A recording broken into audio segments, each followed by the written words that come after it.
Gray Penner was on page 120th of Clive Cussler's new novel when he heard his wife's car finally pull into the garage. He touched his Fitbit and saw the time. 2017. He winced. This is the third time this week that his wife has been late at work. Until 4 months ago, in all 7 years of their marriage, she had never come home late. Gray was not born yesterday or the day before yesterday. The first few times Kelly called to report the delay, he didn't think anything of it. Then he noticed that one evening, when she returned home later than usual, her lipstick was slightly smeared, which was almost unheard of, since Kelly is practically obsessed with her appearance. He was sure he had noticed the foreign scent of aftershave when she leaned in to kiss him, so that night in bed he deliberately pressed himself against her neck as he stroked her from behind with a spoon. He didn't know much about scents, but he knew there was a significant difference between the White Shoulders perfume he bought her and whatever the hell she smelled like. Crap. Gray almost gasped when his red-haired wife walked through the door. At 30, he felt that she was still as beautiful as when he first saw her in college, and his almost convulsive sigh was his usual reaction whenever he saw her after being separated for several hours or more. Entering the house, Kelly smiled to herself as she saw her husband's usual reaction.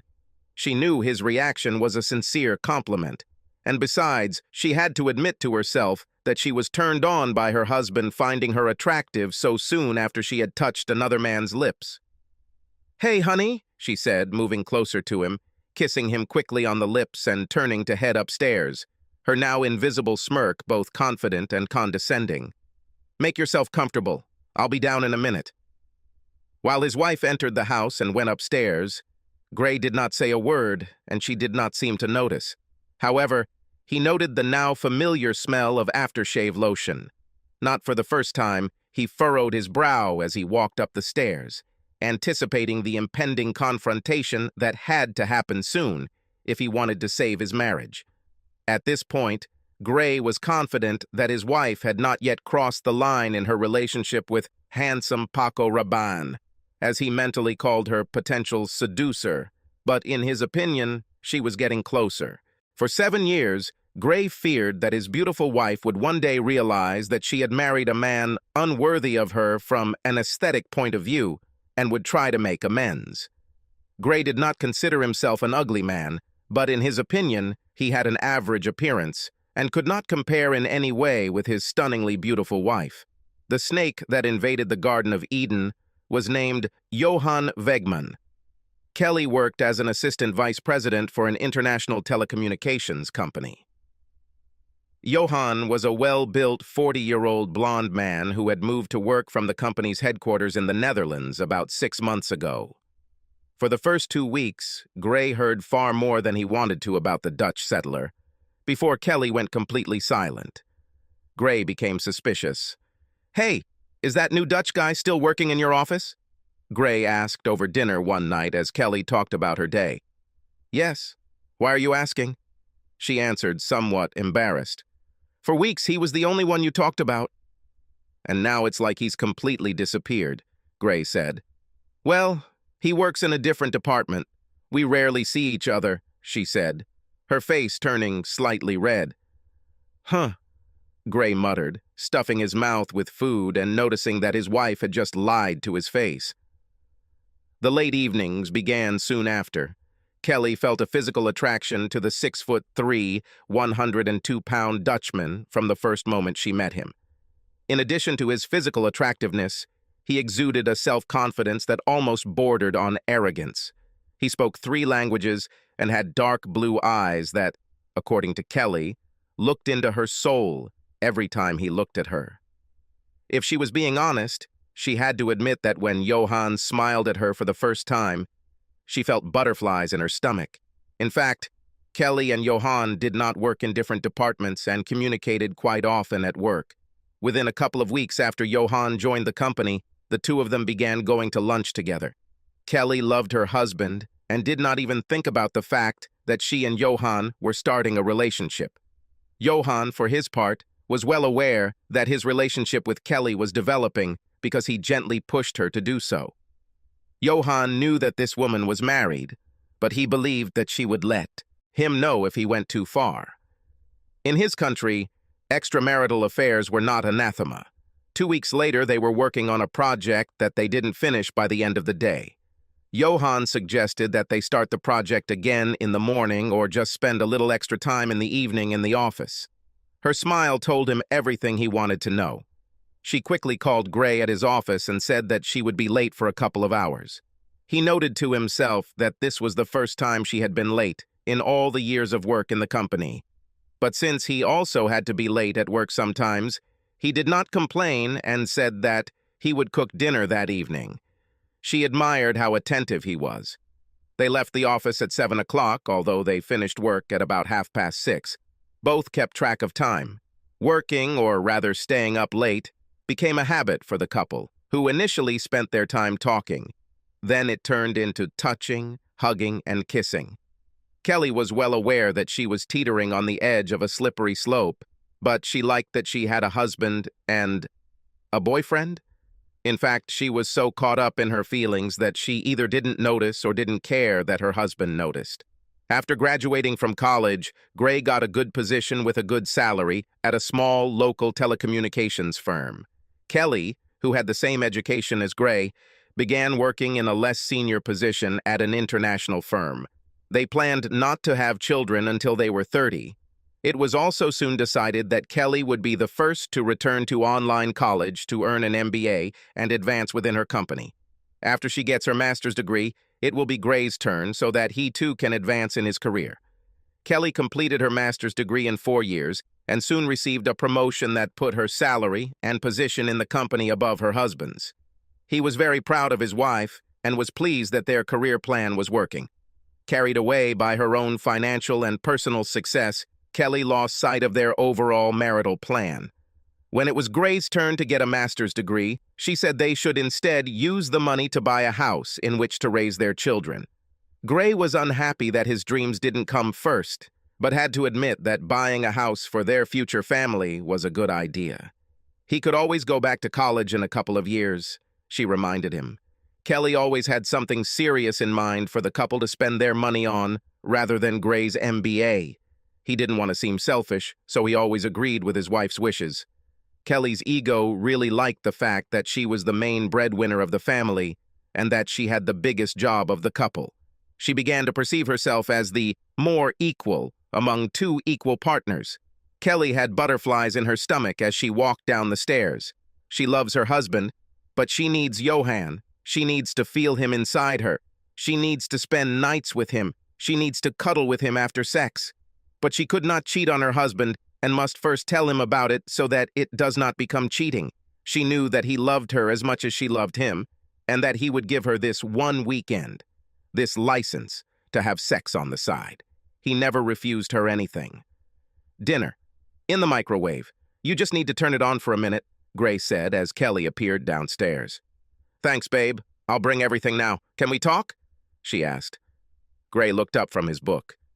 Dirk Pitt. Will have to wait?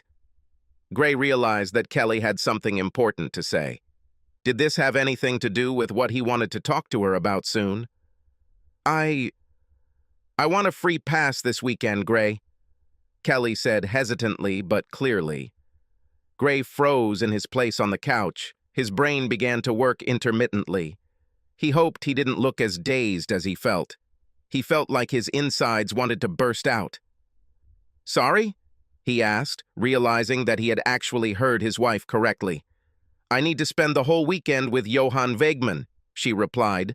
We have feelings that need to be tested. Once. Only one. I love you, Gray. Not him. And after this weekend I will come back to you and spend the rest of my life showing you how much I love you. Gray felt even more nauseous as he realized that Kelly had ruined their marriage with her question. However, he decided that this tragedy needed to be played out to the end. What if after this weekend you decide that once is not enough? What if you decide you need him for more than one weekend? If you decide that you need him more than me?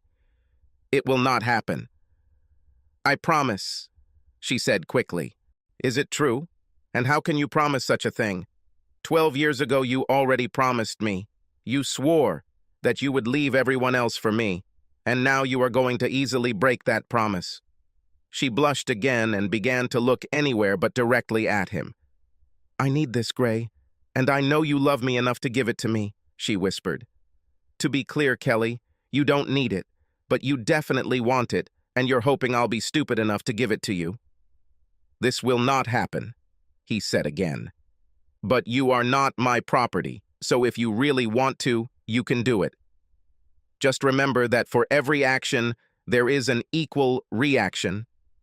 "Thank you, Gray." "I'm glad you understand," Kelly said. "No, baby, don't try to pretend that you misunderstood me. I just told you to do what you think is right, and then I will do what I have to do," he said. "As you say," she replied. When Gray walked through the door the next evening, Kelly was sitting at the kitchen table drinking coffee. As he entered, he noticed a small bag standing near the door. "She's definitely dressed for the evening," he thought, noticing that she was wearing one of her sexiest dresses, a cornflower blue, mid-thigh length one that showed off a fair amount of cleavage. "You seem pretty confident in yourself," Gray said, putting his keys and wallet on the shelf. She smiled flirtatiously. "I am confident in my beloved husband," she said quietly. He raised an eyebrow. "Now kiss me goodbye and have a good weekend." "Don't sulk," she said. Gray wanted to grab her arms and shake her until her head fell off. Instead, he gave her his saddest smile and shook his head.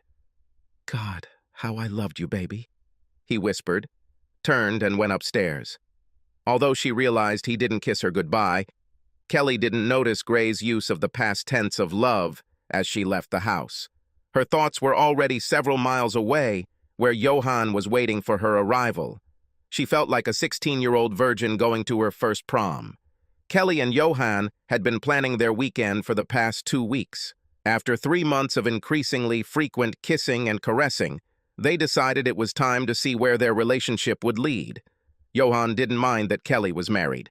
She told him that she and her husband were working on some issues in their marriage. She met Johan in the hotel lobby, and they checked in as Mr. and Mrs. Johan Wegman. We went up to our room and threw our bags. Before leaving the room, Johan asked Kelly to spin around in front of him. He whistled softly in response and then pulled her towards him for a deep, passionate kiss. His tongue searched and quickly found hers in her mouth. She moaned deeply. God, this man knows how to kiss, she thought. Their table at an upscale steakhouse was booked for 7 o'clock that evening, so they had to unpack and hit the road. Dinner was amazing. They drank a bottle of good wine, but only one each, because they both wanted to be on top. For dessert, they each took ice cream. During the meal, they talked in low voices, enjoying each other's company. They touched each other tenderly. To any observer, they looked like a very loving married couple. On the snack table next to Gray's reclining chair were the remains of a medium-sized pepperoni pizza and 4 empty beer bottles. Despite the fact that Gray was a fairly experienced cook, he, of course, had no intention of cooking that evening. After some thought, he decided that pizza and beer were the ideal food for the evening when his wife would be giving her body to another man. After finishing his meal, Gray went upstairs to the bedroom with several large garbage bags. He spent the next 30 minutes haphazardly bagging all of Kelly's clothes, then went downstairs and piled them up by the front door. He handled the jewelry and toiletries a little more carefully, putting them in a box and also placing them by the door. Somewhat satisfied and indescribably angry, Gray went downstairs, put the DVD in the player and sat down to watch his favorite movie of all time, the Mel Brooks classic, Young Frankenstein. Kelly and Johan barely had time to return to their room when he pressed his lips to hers. She grabbed him by the neck and they stood there for about a minute, kissing passionately. From what she saw through the pants of his suit in the office, Kelly believed that Johan's assets were a little larger and thicker than her husband's, especially considering Johan's size advantage. He was 15 centimeters taller than her husband and 18 kilograms heavier. Johan studied Kelly's body very carefully, slowly removing her clothes, kissing her neck, shoulders, and chest as they were exposed. Finding herself completely naked, Kelly reached for Johan's belt with trembling hands. Everything happened too quickly, much faster than she expected. Johan praised his partner very much as they lay intertwined, but did not make a single move to satisfy his partner. She was disappointed, but knew they still had a lot of time. After a 20-minute break, Kelly tried to get her partner interested again, knowing that her husband sometimes needed just that long to get back into the game. She was again disappointed. The next day, Saturday, the couple had a full day of active recreation planned before another luxurious dinner and subsequent carnal pleasures. Kelly hoped that the previous evening was just a misunderstanding, and of course today everything would be different. Gray spent the entire Saturday afternoon alone, not even turning on the TV until the sunset. No matter how he looked at his dilemma, he saw no way to remain married to his wife. He knew he still loved her. It didn't go away overnight. But he couldn't get over the disrespect she'd been showing him lately, and he'd never be able to trust her again, expecting her to use her when she wanted to. Some other guy will again demand free passage. On the screen in front of him, there was a rerun of the show, Leave It to Beaver, but instead there could have been porn if Gray wanted it, and there it was. He took another sip of his beer and stared straight ahead, thinking back to happier times with Kelly. In truth, Gray never understood how they ended up together. As undergraduates at Arizona State University, they took several courses together, but Gray had no idea that this amazing girl might know who he was. She always seemed to have a small circle of admirers, but early in her freshman year, she took a seat next to him in his accounting class. She seemed to go out of her way to flirt with him during class, and completely shocked him by inviting him for coffee when class ended. Of course, the young man agreed. They were practically inseparable for the rest of their college years and got married about 6 months after graduation. A few months ago, Gray was sure that their relationship would last for a long time. However, recent events showed cracks in their marriage, and then Kelly did the unthinkable. Kelly lay in bed next to the sleeping Johan, wondering how much sucking up she would have to do to get her husband to forgive her for the untimely weekend. She had heard the words her husband had said to her when she had told, about the free pass, but she knew Gray loved her too much to let one weekend ruin their marriage. However, she also never thought that she would have to worry about her husband while she was with Johan.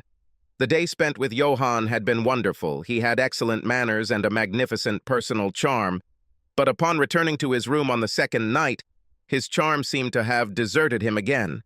He was again selfish and clumsy, despite the fact that the woman again gave him the opportunity to doubt himself. She wouldn't even call what they were doing sex. Yes, Johan tried to be physical, but it was more like moving a saw in and out than anything else, and he didn't care about his partner at all, in her opinion. And that's why I pissed Gray off? She thought to herself. God, what a fool I am. After sex in the dew, have a nice brunch, Johan smiled as he and Mrs. Wegman left the hotel. All this time, Kelly was kind and smiling. They kissed passionately in the parking lot. Kelly considered it the most passionate part of the weekend, then got into their cars and drove home. Kelly used the hour-long drive home to clear her head and strengthen her position in a long-running dispute with her husband over her free passage permit. She was confident that Gray would eventually give in, despite his initial anger and threats. In the end, she almost always got her way.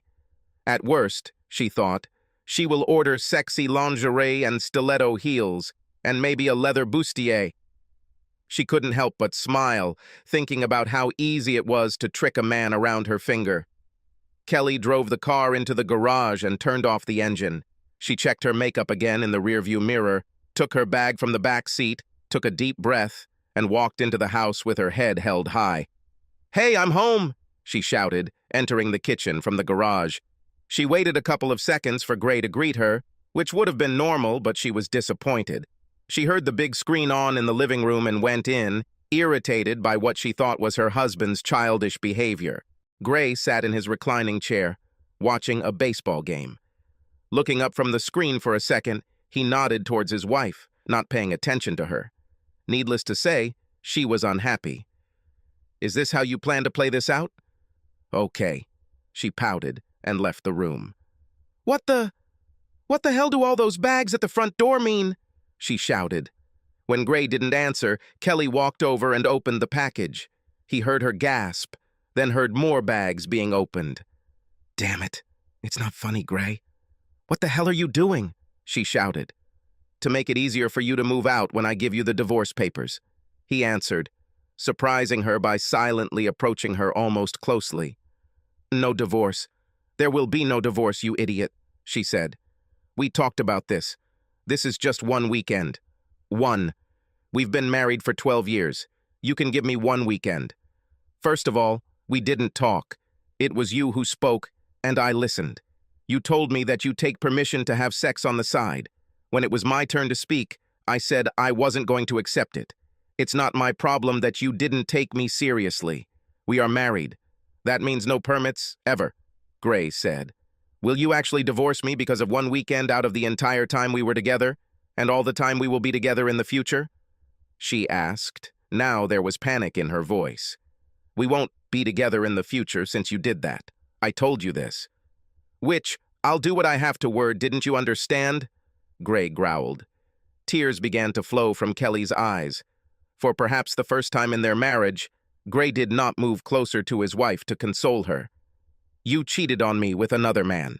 Just because you told me about it first doesn't mean it's not cheating, especially after I told you not to do it, Gray said. You didn't tell me not to do it. You said I could make my own choice, she said, trying to turn the argument in her favor. And be responsible for the consequences of your actions. It seems you can only remember what you want to remember, Gray said. Kelly literally stood still for several seconds, looking at her things in the bags. She was breathing heavily. Well, I'm not moving out. This is my home too, she said. Okay, but since your things are already packed, you can move your junk to the guest room. I'm staying in the master's room, Gray said. Okay, she grumbled and carried the bags up the stairs. Will you help me? I've already done my part of the work, he answered. I've collected my things. Gray returned to the living room and continued watching the baseball game. He heard his wife stomping up the stairs and muttering something. Finally making it downstairs, Kelly plopped down on the living room couch and began flipping through the Sunday newspaper that Gray had placed on the end table next to where she usually sat. She began flipping through the newspaper noisily, making sure it crackled every time she turned a page or changed position in her seat. Don't you at least want to ask how my weekend was? She pouted. Why do I need it? I believe you had sex with him several times. Isn't that what people do when they cheat on their husbands?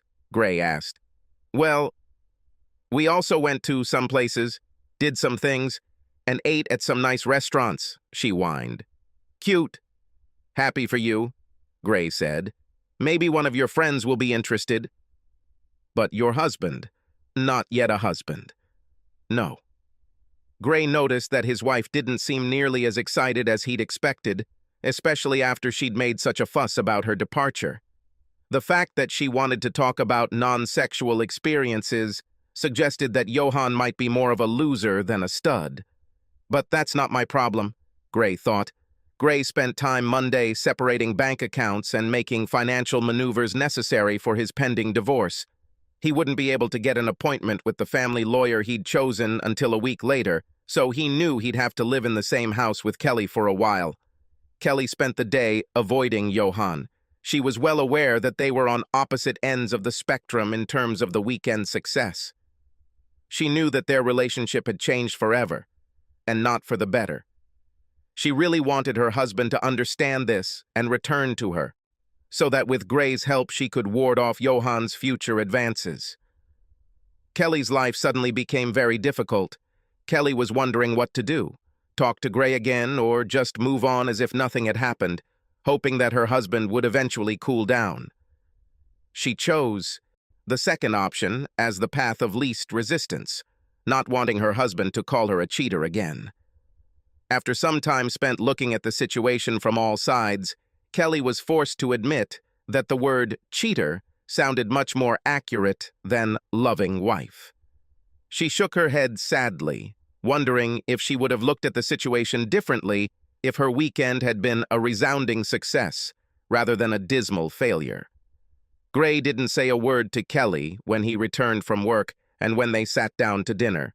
When he finished eating, he mumbled a quick thank you and cleared away his plate. "Sorry, Gray."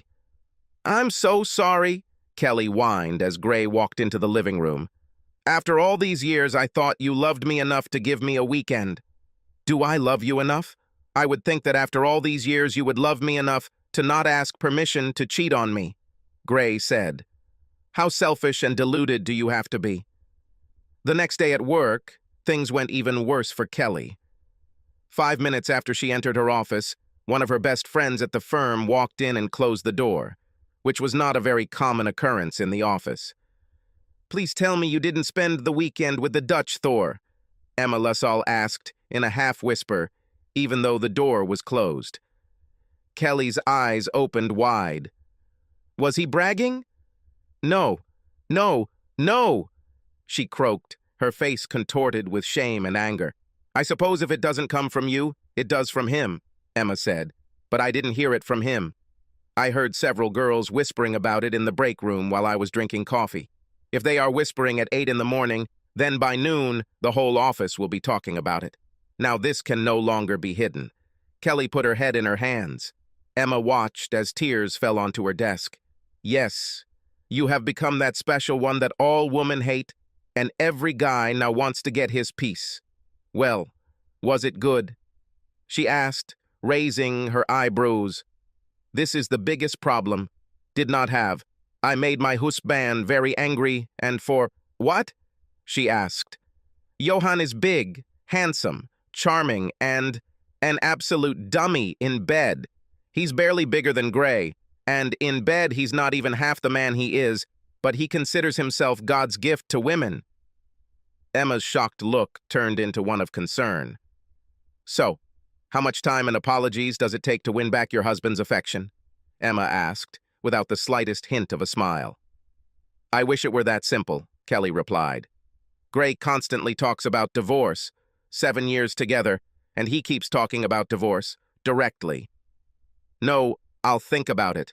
No consultations, nothing. I thought he would just be angry, but he is beside himself with rage. I've never seen him so reckless. But I warned him. Yes, but if he didn't approve of it, your warning means nothing. You're a smart woman and you really can't deny that you knew how this could end," Emma said. Coincidentally, Gray said almost the same words to Kelly 2 weeks later when she called in tears after being served divorce papers at the office. "You told me I could have sex with him." "He said I could," she sobbed into the phone. "No, I told you that this is your choice, but it will have consequences. You got what you wanted, and obviously, it didn't matter what I wanted," Gray said. A few weeks later, Gray received a call from his father-in-law and mother-in-law asking him to talk to their daughter and think about reconciliation. Gray loved his relatives and always got along well with them, so he tried to gently disappoint them. "She says she made a mistake, and you don't want to talk to her. You don't let her explain everything," his father-in-law harshly accused. "You're above this, Gray. Did she make a mistake? Did she really call it that?" Gray said this with more than slight irony in his voice. "Well, she never actually told us what the mistake was, but after 7 years, don't you think you should show her some courtesy?" said Ken Clayton. "She didn't tell you the whole story, Ken." "I wouldn't call it a mistake that she gave herself permission to have weekend sex with a coworker. I warned her there would be consequences," Gray said. "Oh, no, no, she couldn't be that stupid," Ken cried. Gray did not consider it necessary to respond to what he was sure was a rather rhetorical remark. I'm really sorry," Ken said. "I do not know what else to say. I won't bother you anymore." The day after his conversation with her father, Gray groaned when he saw Kelly calling him. "Another whine is coming," he thought. "I'm sorry, Gray, that my father called. I think you realize that I wasn't very open with my parents. It's not something you admit to unless you have to. I never thought that he would call, and I never thought that you would rat me out," she said quietly. I didn't rat you out, but I told the truth, he answered without emotion.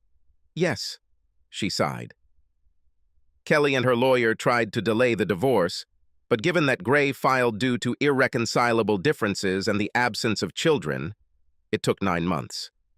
Kelly couldn't believe Gray didn't give her a second chance after her mistake, as she repeatedly called it. The mistake wasn't just about having sex with another man, Kelly, he explained one evening when she tried to convince him.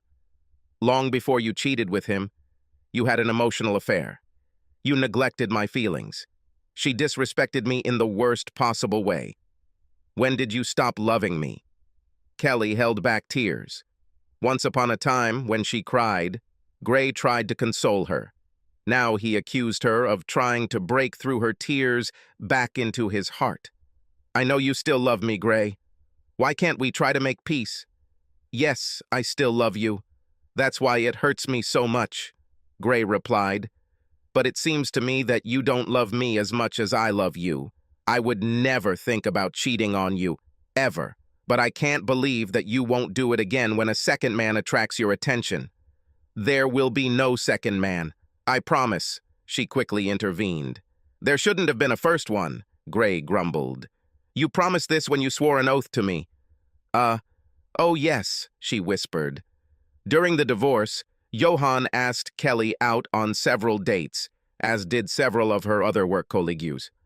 The woman was talked about in the office, and a few weeks after the incident, she was called to the HR department. We do not have a policy prohibiting employees from making acquaintances, but we have always asked our employees to exercise some discretion. If half the male employees are talking about how you spent the weekend, playing family with Johan Wegman, and half the female employees are talking about who's next on your list, that's not a good situation. If the fuss doesn't subside, you may be asked to move to another office. I've been told that Maine is very beautiful this time of year, the HR director said. A day later, Johan again found himself in Kelly's face and asked the woman on a date. After the HR director's warning, she was not in the mood. Well, baby, your husband is divorcing you. We won't even need to leave town for the weekend, Johan said. Don't you understand the hints? She snapped. I ruined my marriage for mediocre sex that I just wanted. Mediocre sex. I was such an idiot. Now go away, Kelly screamed. 2 weeks later, Kelly agreed to move to North Carolina. By the time she left, everyone in the company knew that Johan was not the stud he thought he was. A month later, Johan transferred again to the Amsterdam office. He is handsome, fit, and every Saturday morning he walks through the aisles of the grocery store as if he were sluggish, as she noticed from a couple of meters away. He never seemed to notice her, which was the norm in her life. Margaret Scanlon, known to her close friends as Peggy, worked as a 5th-grade teacher at a local elementary school. Her appearance was average. Her physique, as she considered it, was average, which meant she had nothing to attract a handsome, obviously lonely man. She is 29 years old, and in a few weeks she must cross the threshold of 30, with no prospects of leaving bachelor life anytime soon. Peggy wondered how a man as attractive as him could still be single. He looks to be about 30. He doesn't come across as a player, and he looks lost, perhaps broken. Graypenner doesn't have a wedding ring on his left hand, but Peggy knew he was single before she even looked at his hand. The items in his cart said everything about his marital status. Pop-Tarts, frozen pizza, macaroni and cheese, beer, and grilled meats. Nothing says singleness, and maybe even divorce, like these products. Many people call Peggy Mouse. She has short, wavy, light brown hair, large brown eyes, and light, almost pale skin. She was 5'5" tall, had average breasts, decent legs, and what she considered her best feature, a muscular round ass. Personality-wise, she would describe herself as a quiet person. In college, her friends considered her an ideal partner, thanks to her friendliness, loyalty, and ordinary appearance. She had first noticed the man while passing by a few months earlier. For some reason that she still can't figure out, she continued to notice him, and about 2 months ago she started paying closer attention to him. Although it was completely out of character for her, she considered introducing herself to him. If only, "I know this may seem a little cavalier, but I am Peggy Scanlon. Would you like to have a cup of coffee with me?" Peggy asked a few weeks later, approaching the man. Gray stepped back and looked closely at the woman who had just verbally addressed him. Sure, she wasn't stunning like Kelly, and not many people were, but there was something about her look that made him agree. Something in her eyes made him want to know more about this mysterious woman. For the first time in the last 2 years, he treated a woman in more than just a friendly manner. "Yes, I think that would be great," Gray answered readily. Peggy Scanlon was an open book. Moreover, it was easy to read. In her 29 years, she hadn't dated often, and never seriously. She seemed smart and well-read, and he listened carefully as she talked about her past. Having finished her story, she sat silently and waited for him to tell about his past. She looked carefully into his eyes and decided that he was single because he was divorced. There was pain in his eyes that only someone who was deeply wounded could know. She watched him think. She saw that he was trying to figure out exactly how much he should tell about himself, and he told almost his entire story, while she sat in tense attention. When he finished, they both sat in silence. He sighed heavily and looked at the woman as if the whole weight of the world had been lifted from his shoulders. "Sorry for dumping all this on you," he said, looking up. "You are the first person I told the whole story to. They told me that I have such an influence on people. I'm also pretty good with small children and dogs," the woman said. Gray chuckled. He felt very comfortable with this stranger, almost like he did with Kelly. Before they went their separate ways, Gray made a date for the following Friday evening. On their third date, they had sex for the first time. Peggy tried to hold out longer, but turned out to be the weaker partner.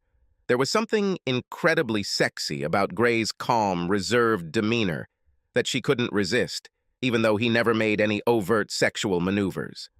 After a pleasant dinner at a Hungarian restaurant, Gray invited Peggy to his apartment for coffee and alcohol. At first, they sat next to each other in a love seat in the living room, and then Peggy leaned towards Gray and pressed her lips to his. 10 minutes later, they were lying naked in Gray's bedroom. Over the next hour, he tenderly made love to the woman. He noted to himself that for the first time after the divorce, he was making love with someone. In other cases, sex was just sex. During classes, he always kissed a woman. What? She muttered, clinging to him after they finished. Silence. "We'll have plenty of time to talk later. What are you doing in the next few decades?" he remarked. Peggy smiled tiredly at him, and he pressed his lips to hers. A woman who was a bridesmaid 4 times finally found herself in the spotlight after a year. They subsequently had a couple of children, a boy 2 years after the wedding and a girl 2 years later. Unlike her predecessor, Peggy never forgot her vows. And although Gray will never know it, Kelly will never forget this lesson either. A few years after moving to North Carolina, she remarried and remained faithful to her second husband for 15 years until she caught him cheating. She admitted to herself that she finally understood all the pain that Gray had endured and wasted no time in divorcing her second husband. Kelly always took care of herself and still went to the gym regularly. At 50 years old, she was still an attractive woman, unmarried, alone, and approaching 50 years of age. This was something she never imagined, even in her wildest dreams. Her second husband was 10 years older than her. He had no children, and he did not want to have them with Kelly. Now it's too late. She laughed out loud, or rather barked. Gray wanted 2 children, she wanted 3. So, by this time, all 3 of the couple's children would already be in their teens. She and Gray would attend various school and community events, sports, music, parenting. Both high school and college graduations are just around the corner, followed by weddings and grandchildren. And all this was lost, for the sake of mediocre sex. What a dumbass she was. She shook her head sadly for what must have been the 1,000th time. A few months later, on the other side of the country, Gray and Peggy Penner, along with their 15-year-old son Reggie, sat in the gym of the local high school and watched their 18-year-old daughter Phyllis receive her diploma. Peggy squeezed her husband's hand, and they exchanged glances with happy tears in their eyes. Gray leaned over and gave his wife a quick peck on the lips, causing his son to wince in teenage embarrassment. "Well, that's enough, you two. Not here, and not now," he whined. The parents smiled at him, then at each other, and both raised their eyebrows. Subscribe to our channel so that your second chaff doesn't cheat on you, and go ahead and listen to the next story, because this story is nothing compared to the next one. If you're under 18, don't even think about listening to the next one. Second story. Once upon a time in the Garden of Eden, it was a beautiful sunny day. Birds sang, butterflies fluttered, and at the periphery a stream gently babbled over the stones. Beautiful flowering and fruit trees stood straight. There were a lot of flowers. In the morning, Eve wandered alone while Adam explored another part of the garden. A voice brought her out of her thoughts. "Hi, beauty. Beautiful morning. As always, isn't it?" The snake hissed. "Oh yeah, it is very beautiful here. I really like it here. I hope we never have to leave," she told him. "Hey, have you ever tried this?" asked the snake, handing her a beautiful apple. "No, we are not allowed to eat the fruit of the tree of knowledge. God said we can eat the fruit of any other tree, but not this one," she said.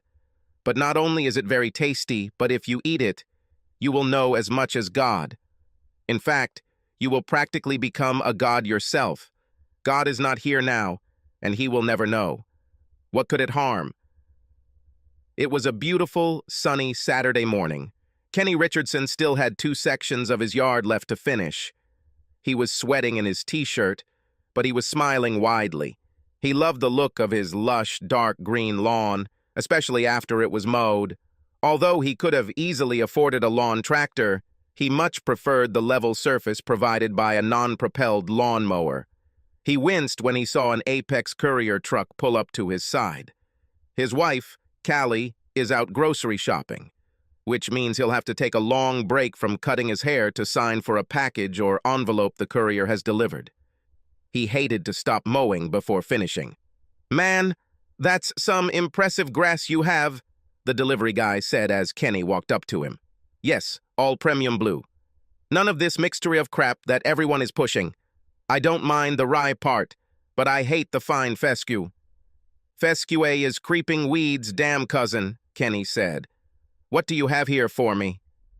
"Well, actually it's for your wife, but you can sign if you show me your ID," the courier said. Kenny pulled out his driver's license from the pocket of his shorts. The courier took a photo of him, thanked him, and handed Kenny an envelope. Kenny looked through it and carried it into the house without opening it, after which he returned outside and finished mowing just as his wife drove up to the house. "I'll bring the packages. There's an envelope for you on the table that some fancy courier delivered a few minutes ago," Kenny said. Kenny took 4 steps from the car to the kitchen table, carrying groceries into the house. As he put down the last package, he found his wife of 35 years seated on the living room sofa, sobbing quietly as she looked at several pieces of paper. "Someone died, baby?" Kenny asked. Callie looked up from her papers and tried to speak, but no sound came out of her mouth. Kenny hadn't seen such an expression on her face since she learned of her mother's death several years ago. He sat down next to her on the sofa, wrapped his arms around her body, and hugged her tightly. They sat in this position for several minutes until Callie's tears finally subsided. "Ian Ross died yesterday," Callie whispered, barely audibly. Kenny knew his wife was close to her former boss, but he was surprised by the extent of her grief. They had worked closely together for about 10 years, but had not seen each other since Kenny and Callie moved to Charlotte, North Carolina, from Phoenix, Arizona, about 10 years ago.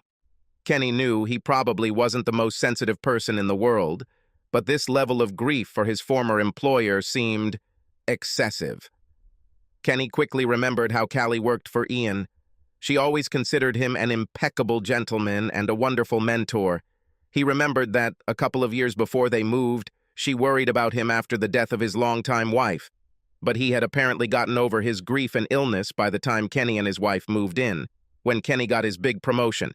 "I need to go back to Phoenix for a funeral. It will be in 3 days," Callie said. "Do you need to go to the funeral?" Kenny asked. "Necessary?" Callie looked straight into her husband's eyes. They had been together long enough for him to see the real anger in them. "Yes, I need to go," she muttered. "Well, that means we need to go," Kenny said. "If it's so important to you, then it's our business." If Kenny expected his wife to be happy about his announcement of her support, he was mistaken. She continued to stare at him. "You don't need to come with me. I'm already a big girl. I've traveled alone before," she said. "Even one went to Phoenix to visit Joni. I know that you don't need me to go with you." "I just want to go with you," Kenny said. "As you say," she muttered. "So you received notification of your old boss's death by courier the day after it happened?" "Isn't this too unusual?" Kenny asked. He did not receive an answer to this question. "I'm really worried about Ian," Callie told the women gathered around the table at the upscale Italian restaurant Mastriani's. 3 months have passed, and he is still worried about Anna's death. "I understand that grief has no schedule, but it is even starting to take its toll on the company. He's made some bad decisions lately that I don't think he would have made in the past." Callie served as vice president of reinsurance at Phoenix General Insurance. Ian was the CEO of the company. Callie worked at the company for 22 years, gradually moving up the career ladder. For the past few years, she has been Ian's lifesaver in the reinsurance department. "Maybe it's time for you to get in touch with your boss on a more personal level," chuckled Joni Caputo, Ian Ross's personal administrator. "He was always partial to you, and it's not like you've never noticed him looking up your skirt before." All 4 women at the table giggled like 15-year-olds. They all admired their boss, and they all had to admit that he was handsome and still in shape for his 60 years. "So, we put you in the role of personal sacrifice for the collective good," Chandra Ferguson announced. "Undo the extra button on your blouse, shorten your skirts and dresses a couple more inches, bend over a little more than usual, and maybe lean your big tits against his hand from time to time. Yes, and we will cover for you in front of other employees to reduce suspicion to a minimum," added the 4th woman, Elvira Anderson. "At the end of the day, this is an act of compassion, and we don't want anyone to get the wrong impression." All 4 clinked glasses and returned to their food. A week later, Callie invited Ian to dinner for the first time. The blouse was undone, one more button than usual, and underneath was a white bra. She flirts openly with the man, and by the time lunch was over, she felt like there was a bit of the old Ian in him. He spent most of lunch staring at my blouse. At some point, he reached out and grabbed my shoulder. "Yeah, he'll be the old Ian again soon," Callie told the other women over lunch a few days later. "I think not earlier than in a month." "Men are actually very simple," Joni laughed. "Show off your boobs. Maybe let me look under your skirt. Show more of your legs. Anything is better than going to the doctor for something that's bothering them." All 4 women smiled and nodded. This time, Ian invited Kelly to lunch the following Tuesday. She was wearing a tight, dark green silk dress, and when she left for lunch, 2 extra buttons were undone at the top and 2 more at the bottom.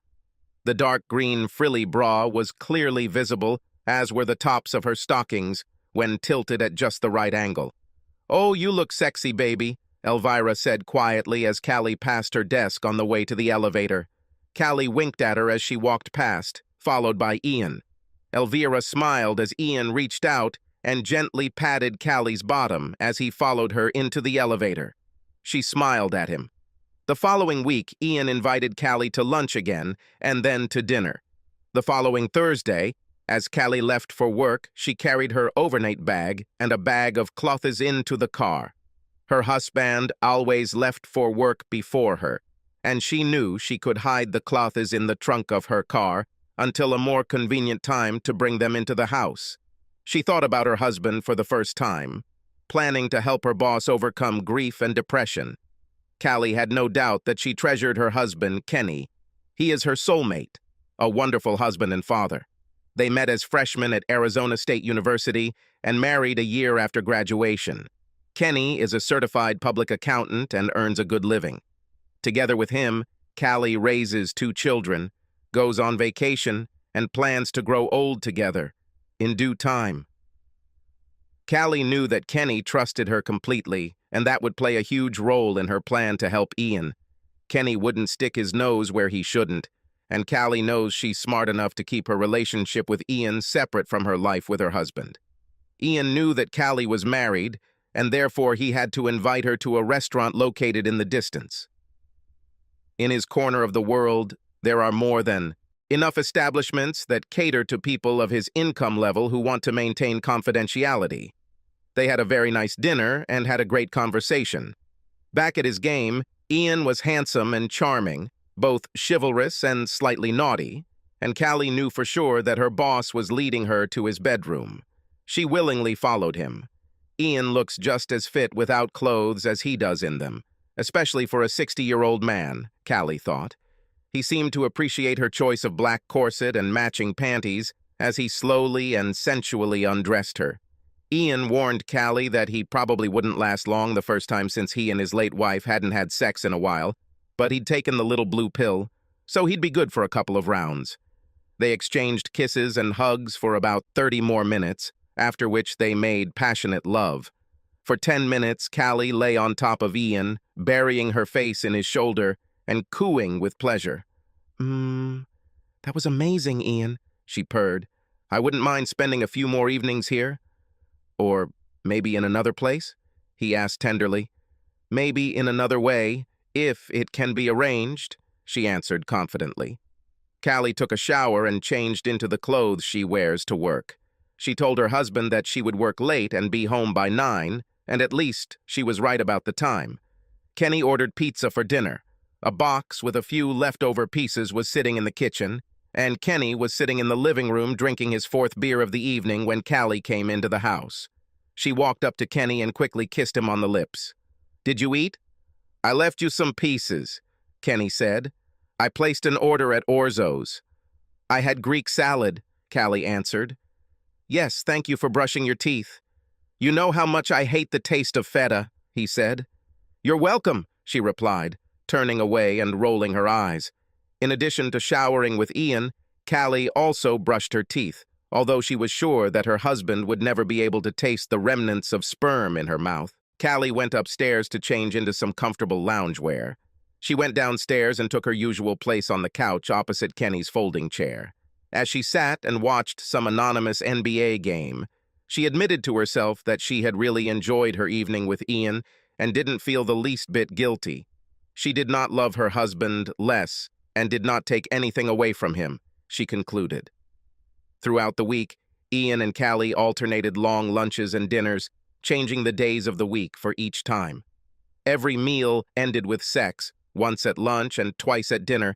As far as Callie and her 3 accomplices could understand, no one else had any idea what was happening. Callie didn't have to go on business trips often, but when the need arose, Ian went with her, although she forgot to tell Kenny about that little detail. After hiding from prying eyes for 5 days, the couple could by all accounts become husband and wife, and in fact, that's how they were checked into the hotel that Ian had chosen. In fact, the trip lasted a couple of days longer than necessary. Ian and Callie spent these 2 days enjoying Miami and each other. Among the activities the couple indulged in was a day on a boat, naked and with sex. Callie was initially reluctant when Ian began to remove her swimsuit as there were other boats nearby, but Ian quickly changed her mind by starting to kiss her. Soon, her tight bikini was on the deck of the boat, and a few minutes later, Callie was leaning back on the seat cushions, wrapping her legs around Ian's torso. While they were making love, 2 more boats passed by, beeping in approval of their actions. Callie blushed and giggled when she opened her eyes to see Ian waving back as he continued making love. "I hope we don't run into these people in the restaurant tonight. I could die of embarrassment," she said. On 2 subsequent trips, Callie learned that Ian liked to have sex in somewhat risque places. He took her into the fitting room of an expensive boutique in Boston, noting that he had done the same with his late wife several years earlier. The saleswoman winked at Callie as she completed her purchase, and Callie wore the dress to dinner that evening, but left it with Ian at the end of the trip. She found Ian's rough playfulness charming, and her feelings for him continued to grow. Although she didn't want to admit it to herself, her mission of compassion had long since ended. "You're not thinking of leaving Kenny, are you?" Joni asked bluntly, when a group of 4 women were having lunch a couple of months later. "It's obvious that the boss has returned to his senses, but there seems to be something between you."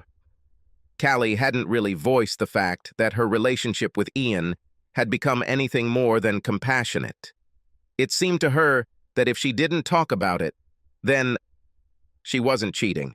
But even if she did, she still didn't feel like her actions had any impact on her marriage. "Of course, I'm not going to leave Kenny," she said seriously as the other 3 women listened attentively. "But Ian, well," Callie never called her relationship with Ian an affair, not with other women or with herself. She constantly called it a relationship. She believed that an affair was nothing more than vulgar sex, and that what she had with Ian was something more, although it did not reach the level of love for her husband. After several months of dating Ian, Callie refused him nothing. How long their relationship would have lasted is anyone's guess. But just over a year into the relationship, circumstances took over when the director heading Deloitte and Touche's Charlotte, North Carolina office suffered a heart attack, and the powers that be decided that Kenny Richardson deserves to be promoted to this position. Kenny was happy with the promotion, although the short notice created a bit of a problem for Callie and him. Callie was able to work at her firm's office in Charlotte, but she had to stay another month until life in Phoenix got better for the Richardsons. Deloitte bought the Richardsons' house immediately, but it took time to replace utilities, store furniture, and other usual chores. Callie didn't really want to move, but she knew that Kenny's promotion was a big career move with serious consequences for their salary and life. She had no choice but to agree, especially since she could work in Charlotte. When Kenny left for Charlotte, Callie was able to make sure her last month with Ian was special, which she did by practically moving in with him. By the time Callie left for Charlotte, there was very little left undone sexually between her and Ian. It didn't take long for Callie to figure out that she could visit Ian once a year, telling her trusting husband that she was going to Phoenix to stay with her best friend Joni for a week. Clueless Kenny, as Callie came to call him, readily agreed. Joni and her husband Stan met Callie and Kenny at the airport.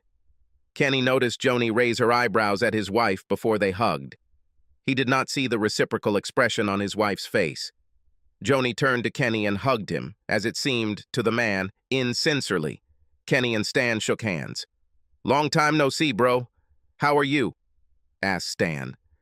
Kenny gave an evasive answer. He had already dated Callie's close friends and their husbands several times before he and Callie moved in, and he always felt uncomfortable when those couples got together. "What a fine fellow you are," said Joni, "for coming all this way to support your wife. Have you met Ian how many? Several times?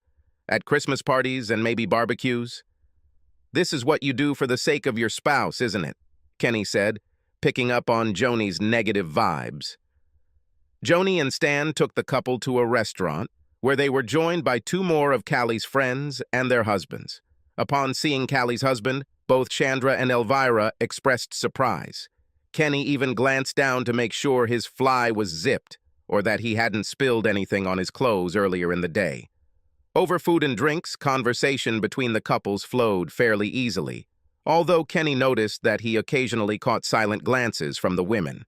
After finishing their meal, Joni and Stan took Callie and Kenny to the hotel and told them they would pick them up the next day to take them to say goodbye to the body.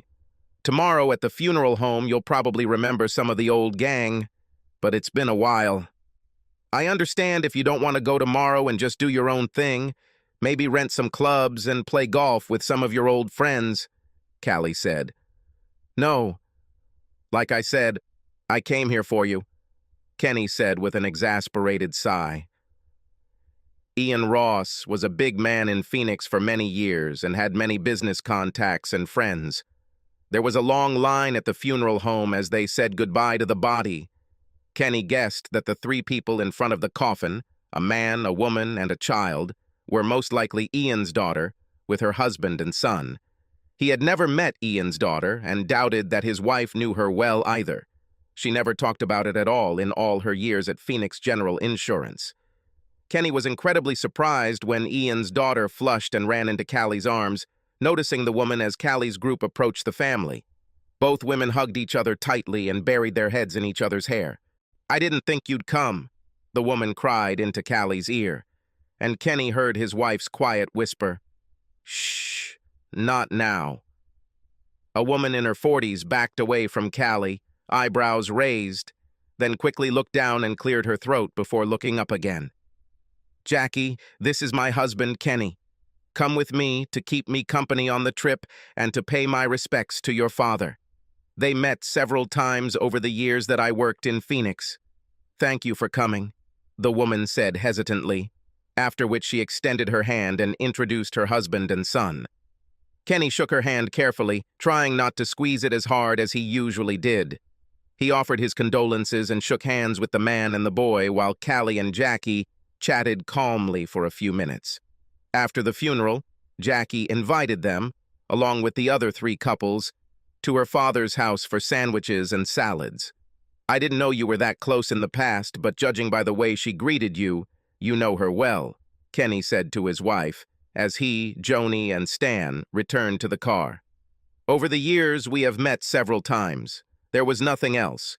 She was a good child, about 10 years older than the 2 of us," Callie said, quickly turning to the window to end the conversation. After the funeral and burial, about 25 people gathered at Ian Ross's house, eating sandwiches and enjoying soft drinks. Callie and her 3 companions were in the kitchen, setting out food. Kenny was leaning against the doorway, quietly sipping a Crown Royal, when he heard Elvira ask if there was a tray of pickles and olives. "Second cabinet to the right of the sink," Callie answered, laying out 2 types of sandwich bread. Kenny tried his best not to choke on his Canadian whiskey as he turned and quietly walked out of the room, unnoticed by the women. He may be ignorant, but he is certainly not stupid. His wife could only know where the tray of pickles was kept for one reason. Suddenly feeling nauseous, Kenny walked out into the backyard of the house, practically staggering. Stan found him there 20 minutes later. "Are you okay, buddy?"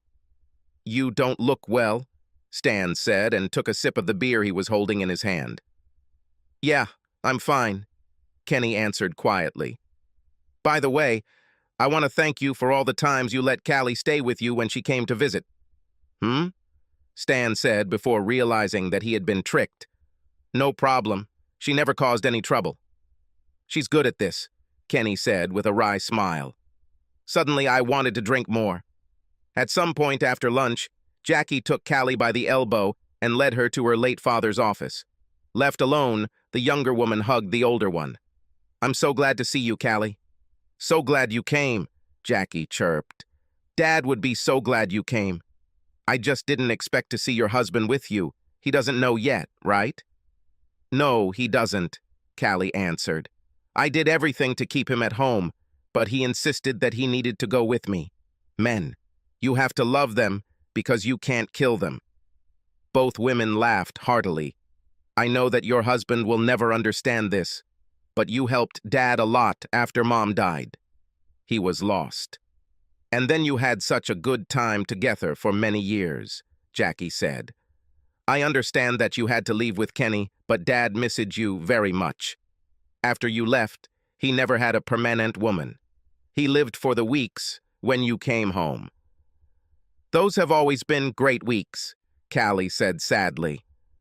No one noticed that Kenny was silent on the way to the hotel, and then the next morning when Joni and Stan took Kenny and Kelly to breakfast before their flight back to Charlotte. In fact, Callie simply didn't notice that her husband had changed in any way until the plane was halfway home. "You're kind of quiet. Everything is fine?" she asked. "Not even close to being okay, but I'm sure you don't want to find out about that somewhere over Oklahoma, do you?"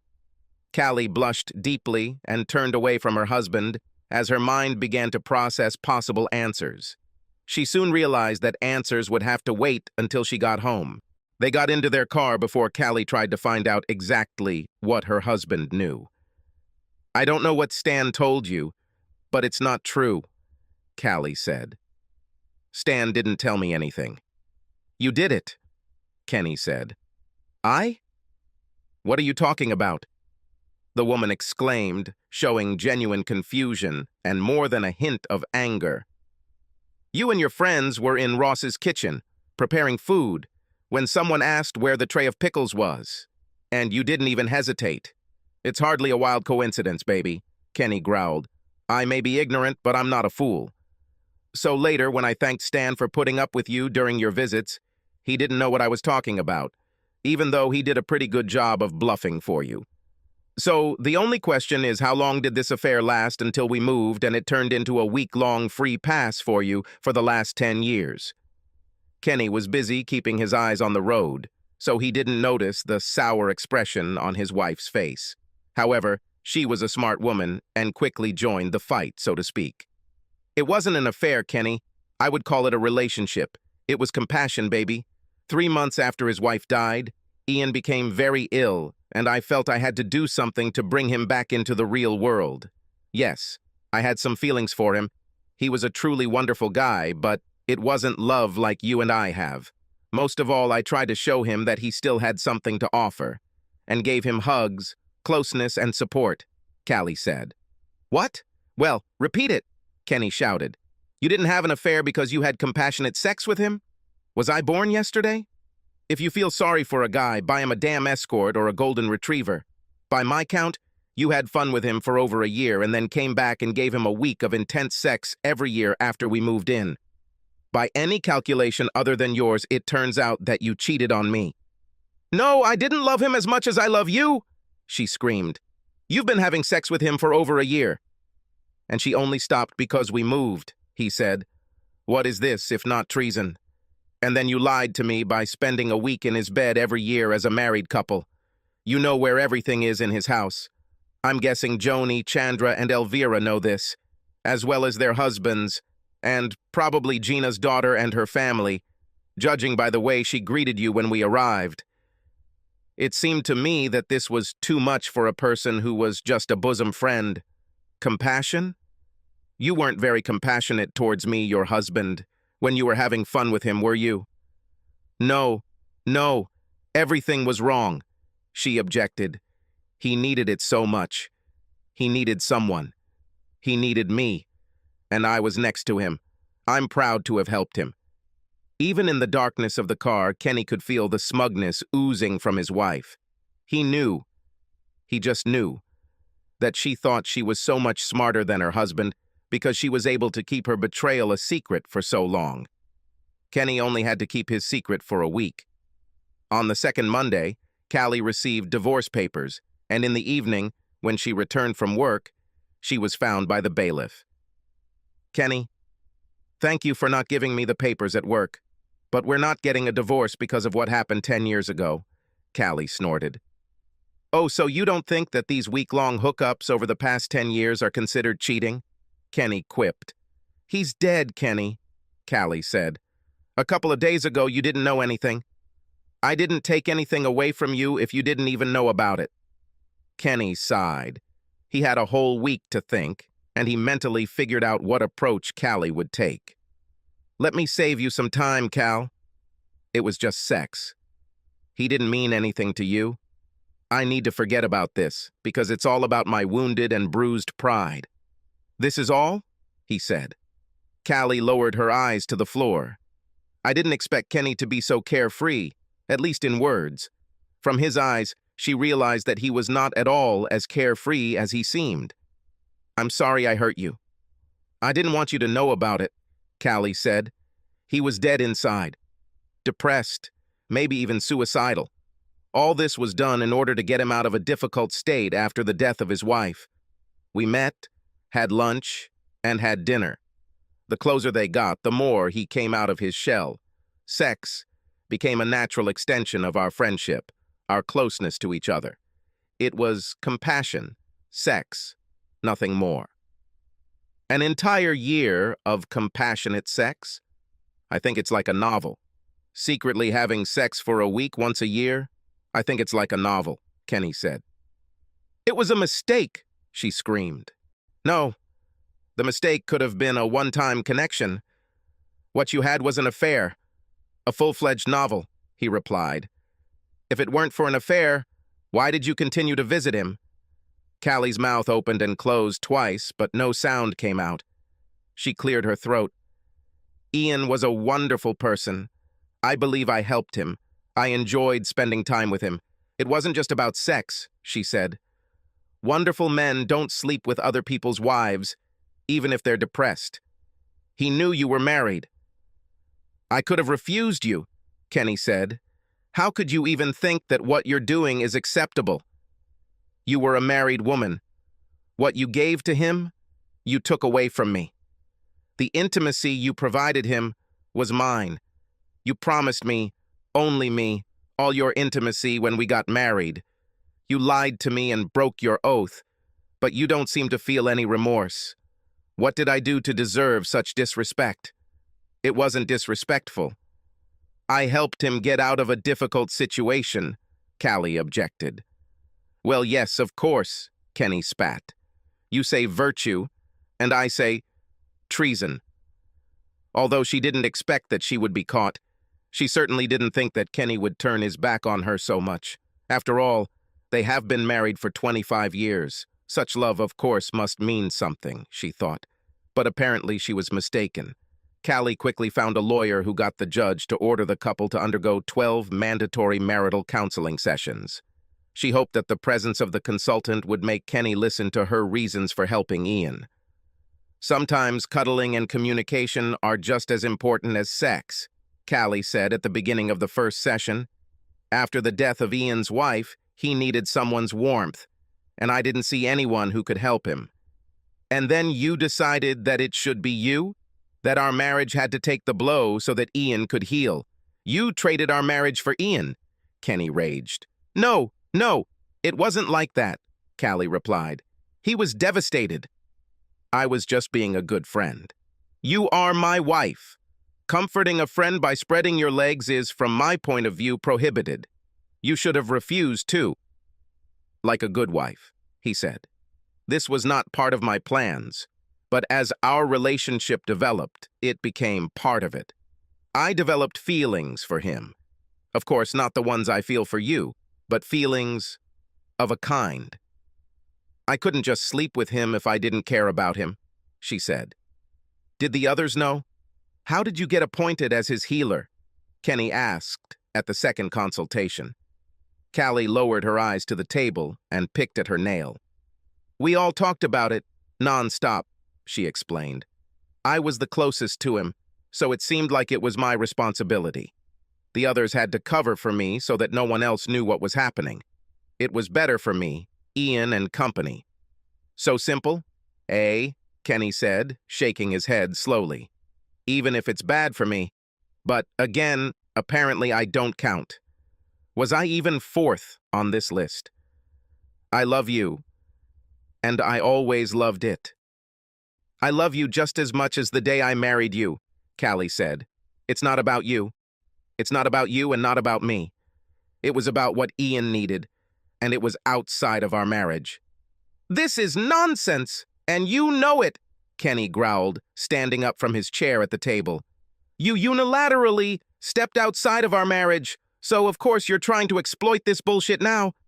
You put someone else before our marriage. You did not leave everyone else, although you made such an oath to me. But I saved him, she said hesitantly. So what do you mean by all those times you had sex with him after you saved him? How then to understand all these trips to Phoenix? Your relationship, as you call it, was nothing more than an excuse for you to be a slut, he accused. I was not a libertine, Callie exclaimed. Why don't you see this? It wasn't about sex. He is just a small part of it all. But everything was wrong. The sex and everything else, Kenny said. You've been cheating on me for over a year. Over 10 years, actually. It's over between us, Cal. Kenny nodded to the consultant and left the room. Mrs. Richardson, regardless of your motives, practically meets the definition of emotional and sexual infidelity. And your husband has made it abundantly clear that he will never agree with your point of view. I'm afraid I'll have to stop these sessions, the consultant said. How could you just leave me after 25 years? Callie shouted at her husband when he returned from work at the end of the working day. Does our history, our love for each other, mean nothing to you? I could ask you the same questions if I knew you were cheating on me with that bastard, Kenny shouted back. Does your love for me really mean so little to you that you can cheat on me so easily? And there is no need to say that this is not treason. If you had some kind of intimate relationship with him, then this is treason. The couple's 2 children were unhappy with their parents. Both said they understood their father's point of view, but daughter Molly repeatedly tried to convince him to take her mother's side. Until one FaceTime conversation saw Kenny ask his son-in-law if he agreed with his wife doing what she did. Callie, Molly, and Daniel didn't really discuss Callie's cheating, believing the other would support their feelings. "No way, Dad," said the son-in-law. "If my wife tries this with another man, in a second her ass will be out of this house." "Daniel," Molly exclaimed in shock. "What, Molly?" he answered. "Even before the wedding we discussed infidelity, emotional and otherwise. She cheated, Moll. End of story. And you do this shit. And every time you defend what she did to your father, I worry about us, Molly." "No, Daniel. I would never do that to you," Molly said. "Yes, and your father also never thought that your mother could do something like that to him," Daniel said. The couple's son, Jerry, did not hide the fact that he was upset with his mother. The first thing he did after Kenny told him about the divorce was call his mother and swear at her for several long minutes. "Damn it, Mom. How could you do this to Dad and to us?" "You're destroying the family," Jerry said. "It's not like your father said," Callie tried to object. "It's not just about sex. I helped someone. Whether you helped someone or not, you slept with someone other than Dad?" Jerry asked. Jerry noted to himself how loud the silence on the phone was getting. It lasted several seconds before he heard his mother hang up. Kenny and Callie continued to live in their home together, but slept in separate bedrooms, and the divorce slowly moved forward. Callie and her lawyer questioned everything to slow down the process. She was confident that eventually her husband would see things from her point of view, or at least love her enough to see things from her point of view, and they would continue to live as a married couple. However, over time, Kenny began to communicate with her less and less, and this did not give her peace. "Do you remember how we always talked about how, as we grew older, we would travel the world and find adventures together?" Callie asked one night as they sat in the living room watching TV. "Are you really going to give up this for a lonely life in a small apartment, sitting alone, just because of something that happened 10 years ago and did not affect your life in any way? If you had not found out about this due to my obvious carelessness, we would not have divorced and would still be planning our trips. Why can't you come down to earth so we can choose option 1 and grow old together? Why couldn't you think about this before starting an affair? Why should I forget your betrayal and not you not commit it?" Kenny asked. A month later, Kenny called Joni. He was surprised by this, but knew she was calling in an attempt to get him to reconsider his decision to divorce her best friend. "She loves you, Kenny. You know," Joni said. "Her relationship with Ian was to help him. He was so depressed. If he really needed help, why didn't you or Chandra or Elvira help him?" "Why Callie?" he asked.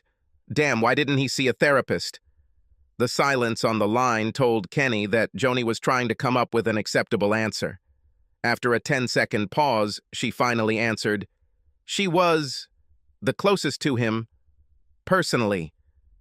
We all knew this. She stepped in and did what had to be done, Joni said. It was Kenny's turn to go silent, as he thought. "Tell me, Joni, would you trust Callie to be alone with Stan for a few days?" he asked quietly. "Certainly. She is my best friend. She would never harass Stan," she replied confidently. "You and she constantly tell me that she loves me, but that didn't stop her from cheating on me, her husband. If she could cheat on me, why can't she cheat on you or others?" Once again, it was Joni's turn to remain silent. "Damn," she finally muttered. "Thank you for listening." Kenny was amazed that Callie never seemed to understand the depth of her wrongdoing to him. Even as she begged her husband to give up the divorce, she continued to insist that what she did for Ian was good and did not affect her marriage to Kenny. If you hadn't found out, we would still be married. We would still be in the Garden of Eden, she remarked during their last meeting before the divorce. After the divorce, Callie returned to the company office. She lived alone in an apartment, not considering it necessary to spend money on a house. Occasionally, she would get together with her 3 old friends, but she rarely received invitations to spend time with any of them at their home. She never again felt such a connection with her friends as before the move, before the divorce. She still couldn't understand why Kenny didn't see anything other than cheating in her relationship with Ian. I didn't take anything away from him. What could it harm? She often asked her friends. Subscribe to our channel so that your second chaff doesn't cheat on you, and go ahead and listen to the next story, because this story is nothing compared to the next one. If you're under 18, don't even think about listening to the next one. Third story. It shouldn't have been that easy, but it was. Almost too easy, in fact. If she knew it would be so easy, she might have done it much earlier. She wondered why she waited so long to try. Alex stretched languidly in her lover's bed. Turning on her right side, she stood up and walked into the bathroom. She turned on the shower, adjusted the temperature, and climbed into it. She quickly soaped herself up and was about to turn on the water when Trey entered the room, and they switched places. 15 minutes later, the pair were ready to go. The man leaned towards her, but the woman pulled away slightly so that his kiss would not smear the lipstick on her newly painted lips. Calm down, love. Let's stick to the plan, and then we can do this for a long time, she warned him. Sorry. You're right, he replied. Your lips are just so damn kissably. The woman smiled radiantly. At least for the first month, this part of her life went exactly as she had planned. She didn't expect anything less. In fact, she expected this to continue much longer. Some would call what Alex and Trey were doing on Wednesday afternoon an affair. She believed that the term affair was too rude. Alex loves Trey and considers their Wednesday meetings to be more than just a dirty fling. Alexis Temple wasn't looking for love when she found it the second time. She had been happily married to Chris Temple for 12 years when she met Trey Latham at an executive board meeting at Parkfield Hospital 4 months earlier. Alexis is the director of human resources at Parkfield, and Trey is the new marketing representative for Riley Gordon, the hospital's public relations firm. Trey was dressed in a charcoal gray pinstripe suit that was clearly tailored to his athletic, 5'3", 100-pound frame. His brown hair is wavy and thick, and his big brown eyes sparkle when he speaks. She feels butterflies in her stomach when he looks at her. Over the next few months, they communicated several times before Alex realized that her feelings for Trey were more than superficial. To call it an affair would be wrong. This is a relationship for which she has nothing to apologize for or feel guilty about. On Saturday afternoon, Chris Temple walked to the mailbox and picked up a handful of letters and miscellaneous correspondence that had been dropped there that day. The handful contained 2 envelopes from Indiana containing license plate stickers and printed 2023 registration documents.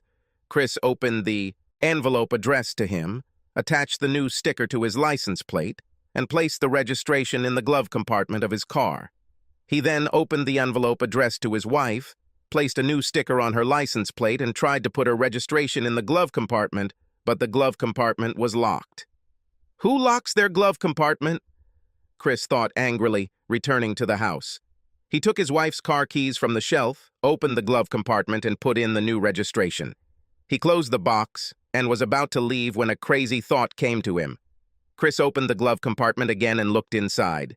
There he found the car's owner's manual, the last 3 registrations, and a cell phone, the only thing that surprised him at that moment. Crap, crap, crap, he muttered to himself. Chris knew his wife was upstairs in the shower. As had been customary for the past 6 months, she returned home about 20 minutes early from her Saturday morning workout and, as usual, went straight to the shower. He slowly turned on the phone and waited until it booted up completely, then looked at his call history.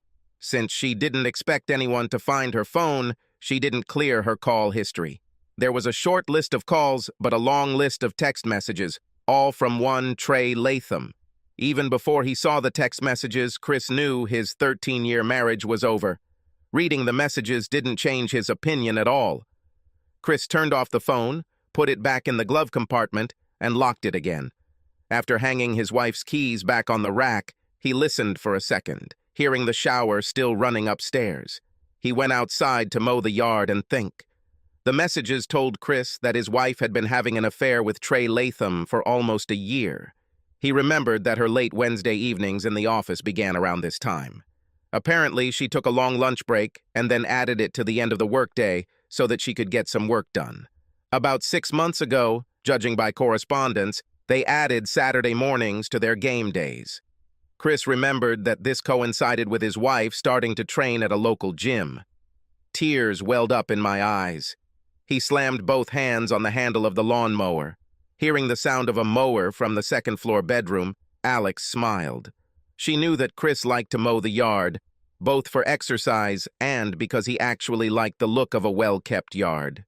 As she got dressed to enjoy the rest of her Saturday, she realized that she was truly lucky. She had an adoring husband and a hot young lover. It had been almost a year since Alex had expanded her sex life to include Trey, and everything was going just as she had planned. Thanks to careful planning and good organization, her life had never been more fulfilling. A loving husband, 2 wonderful children, a great job, and a 29-year-old second husband who filled the emotional and physical gaps she felt were in her marriage. Yes, there were times when she felt almost depressed, but mostly she knew that she was living life to the fullest. By taking a lover, a second love, she essentially completed what she wanted in life. She did not take the easy way out. She lived her life to the fullest, so it seemed to her. She lived life to the fullest on this day, and it meant being able to have sex with 2 different men on the same day, which was very lustful, and always resulted in mind-blowing pleasure when she managed to get her husband to make love to her in the evening, after earlier in the day, her lover had made love to her. After sex with Trey, Alex always showered and cleaned herself thoroughly, so she had no problem with Chris initiating sex with her on those nights. In fact, after she was sure that her husband would not be able to find out that she had sex earlier in the day, she began to initiate sex herself in order to get additional excitement from her own naughtiness. Alex and Trey's relationship was actually love, and not just lust. The young man was warm and intelligent. His interests were different from those of her husband, which, in her opinion, made her life more fulfilling. Trey knew from the beginning that she was married and loved her husband, but she had more than enough love to include Trey in her heart. As for sex, Trey is 13 years younger than her husband and more strong-willed both personally and physically. He has abs and about 14 kilograms of additional defined muscles on his body. Sex with each of them was also different. With Chris, they usually made slow, passionate love, but with Trey, the sex was rougher and more physically intense. That Saturday, Alex didn't get to have sex with the 2 men because Chris sneaked out that evening. Using the excuse of being tired, she had to admit that he looked a little out of place as he walked into the house after mowing. In fact, Chris was glad that he didn't throw up when she tried to start something. As he lay facing Alex, he thought about how many times his wife had slipped him careless seconds. Chris was the vice president of finance for a mid-sized tool and die manufacturing company. Every morning, he arrived at work at 7 o'clock, refilled his Keurig coffee maker, and rummaged through his email inbox. The plant officially began work at 8 o'clock. At 8:15, he walked into the office of production manager Bob Casey, a friend who had divorced his wife of 15 years, 5 years earlier. "Do you have a few minutes for something personal, Bob?" he asked, and when Bob nodded, Chris walked in and closed the door behind him. This can't be good, Bob decided. 5 minutes later, Bob had the whole story from Chris and was on the phone with his divorce lawyer, who was an old college friend of his. Bob's friend hosted Chris that same day, unscheduled. Alex was shocked when she was handed divorce papers at the hospital the following Wednesday after returning from her date with Trey. Little did she know that her husband was unhappy in their marriage. She completely failed to notice the irony of how timely the documents were handed to her. While she was trying to piece everything together, it didn't even occur to her that Chris had found out about her relationship with Trey. As soon as she calmed down enough, Alex called her husband. "Why? Why?" she asked through tears. "What did I do wrong?" "Seriously? Are you still asking? You've been having an affair for about a year now, and you still can't understand why I'm divorcing you?" Alex was stunned for the second time in a matter of minutes. She continued to sob, but she had no words for Chris, so he ended the call.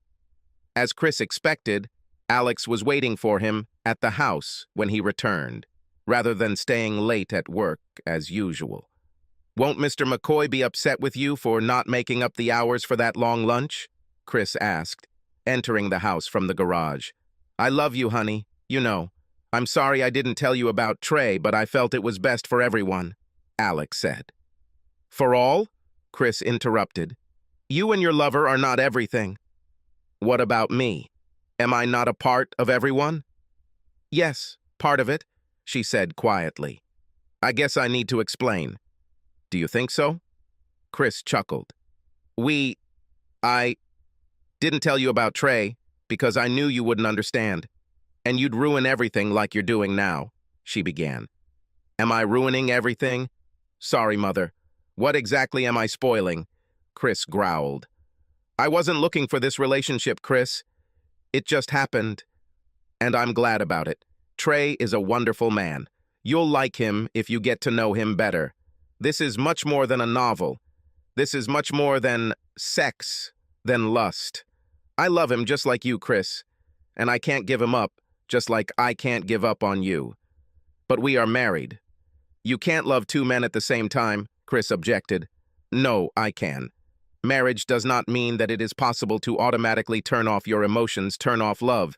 You are my first love. He is my second. I am capable of loving several men at the same time. It's not a question of one or the other," Alex said. "Trey understands that I already have a full life. He is ready to be satisfied with the little time I have for him. You and the family get the lion's share of my time, as it should be. I didn't take anything away from you and the children. I just added something for myself, besides you and the children. Trey is not your husband. He is an interventionist. He should be grateful for any time he gets from you. But I am your husband, and you have 2 children. All this time should be given to us," Chris said. "I love my life as it is now, and I don't want to change anything." "I need you all," Alex said. "I don't want to get a divorce." "Yes, but I didn't want my wife to sleep with another man. Apparently, we don't always get everything we want," Chris said. "Remember when we got married, baby? Do you remember the words love, honor, and cherish? How can sex with another man be love, honor, or saving me? You talk about it so dirty, disgusting," Alex said. "There is nothing like it here. From your point of view, maybe. For me, it definitely is," Chris said. She growled. The argument ended when the couple's 2 children came downstairs to greet their father. Both parents knew that their children had heard the heated conversation. The children, 13-year-old Josh and 10-year-old Kayla, looked very awkward. "Sorry you had to hear that," Chris said. "In the future, we will try to behave more like adults. But yes, we are getting divorced. We both still love you, and you guys had nothing to do with our breakup. I agree with everything your father said, except that there will be no divorce," Alex said. "He won't be so selfish as to ruin your lives because something happened to him." "He won't ruin your life because he didn't change it," Chris said. "Mother, did you cheat on your dad? How could you?" Kayla screamed. Alex winced with displeasure. She looked first at her daughter, then at her husband. "Watch your language, Kay. I'm still your mother," Alex rasped. "Only because I can't divorce you," the girl shouted back and ran upstairs to her room. "Well, that was nice," Chris said to no one in particular. "I think we should have a family meeting while we eat. Josh, bring your sister so we can talk." As Alex sat and looked at the other 3 members of her family, they had a candid discussion about her infidelity and her impending divorce. He told the kids he was filing for joint custody instead of letting Alex take custody of them. "You can't take my children away from me, Chris," she shouted. And I'm not going to, but you won't get primary custody either. You can't cheat and make me a dad just for the weekend, he snapped. So who is the guy you're cheating on Dad with? Josh asked his mother. This is hardly appropriate, young man, Alex began. I think it's very appropriate, Chris interjected. The children are old enough to hear the truth no matter what you want. Chris took a few minutes to tell the kids everything he had learned about Trey Latham over the past week. Alex was surprised at how much her husband knew about her lover. He had already become a habit of surprising her, and he did not hesitate to tell his children about what he had learned. Alex spent most of this part of the conversation looking at her plate. There will be no divorce, children. I just need to get your father to see things the right way, Alex said, picking up the empty plate and glass and walking into the kitchen. Both kids looked at Chris, who shrugged. They both knew their father well enough to know that he was not the kind of man who would put up with a cheating wife. After finishing dinner, the kids headed straight to their rooms, but not before Josh said, "We're here if you need us, Dad. We'll talk, but we don't want to get in the way of stray bullets, if you know what I mean." "Thanks, guys." "I appreciate it," Chris replied. After dinner, the family usually gathered in the family room to watch a movie or a few TV shows, unless the children were busy doing homework. Alex was sitting in the living room, ostensibly reading a book, when Chris went into the family room to watch Jeopardy! He smiled to himself as he sat down at the table, knowing that Alex hadn't read a book in months. Sitting in the living room, Alex fought back tears as she thought, and occasionally turned the page of her book to make it look like she was reading. 6 hours ago, she thought she had an ideal life. Now she knew that her marriage was hanging by a thread, and her perfect life would go downhill if she couldn't get her husband to understand what she wanted, what she needed. Chris portrayed her relationship with Trey as vulgar, almost base, although in reality, everything is not at all like that, according to Alex. Her husband is a good man, maybe even a wonderful one, but he is not without flaws, weaknesses, if you will. Trey's arrival in her life filled those gaps, and their sex was an expression of their love, not the gratification of lust. Well, mostly, she had to admit. She hid her relationship with Trey from Chris because she knew her husband would never allow it, but now that he found out, the relationship looked wrong. Alex believed that she had thought of all the details to keep her relationship with Trey a secret. She had provided for all the little things, including the fact that their sex life remained almost the same as before. Trey arrived without increasing or decreasing the number or intensity of their lovemaking. She racked her brains trying to understand how her ignorant husband suddenly guessed about this. Until a few hours ago, Alex considered herself the smarter wife, including because she managed to hide her relationship with Trey for almost a whole year.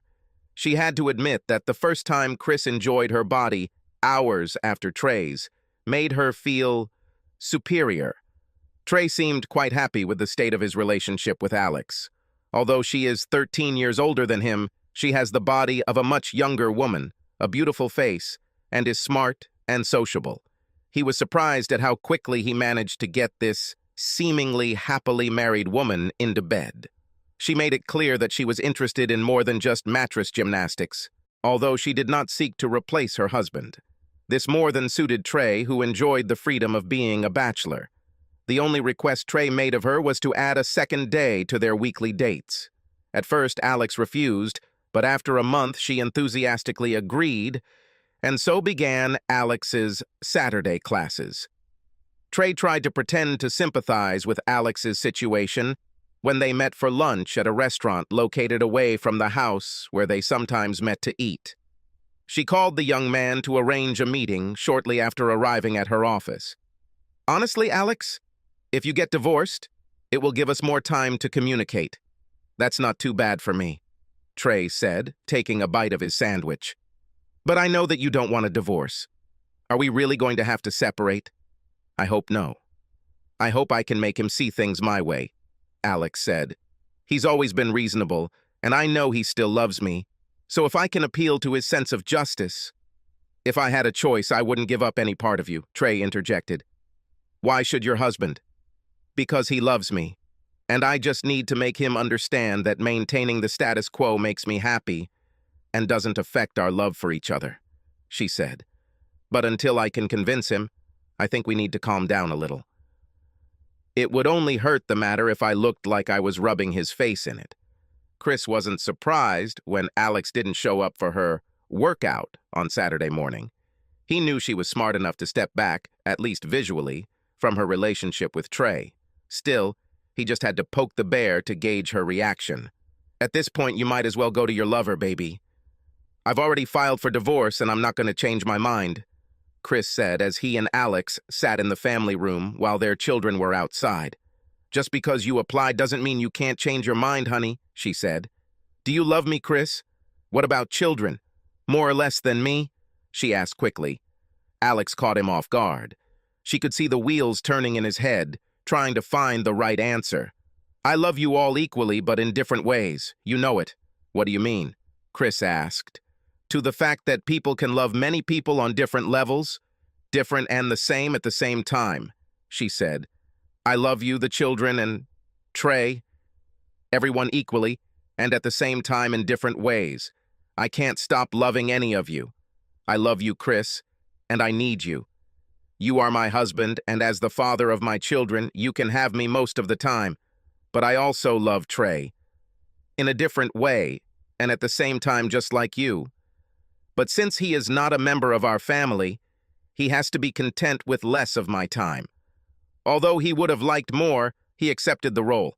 If you loved me as much as you always say you do, you would graciously accept your dominant role and be happy, for both you and me. But you stubbornly ignore the obvious, Al, Chris said. Trey is not part of our family, so he cannot be loved to the same degree as the children and I, and should not be given a minority role in this family structure. Family is what we say, Alex said. I want to include it in ours. I am a good wife and mother. Of course, you can give me this little bit if you love me as much as you say. Of course I can't. I will not allow you to leave our family to take a lover. And for your information, I don't love you as much as I did 2 weeks ago. Unfortunately, you can't stop loving someone overnight, but your blatant disrespect for me over the last year has really eroded my reserves of love, Chris said. I didn't disrespect you. I love you as much as I always have, Alex said. So you never loved me as much as I loved you. Otherwise, you wouldn't have been able to have a lover, Chris said. He is more than a lover. He's like a second husband, she said. Yes, younger husband. I see, Chris muttered. Every night, Chris slept on the sofa in the family room, despite his wife's constant urging to return to their bedroom.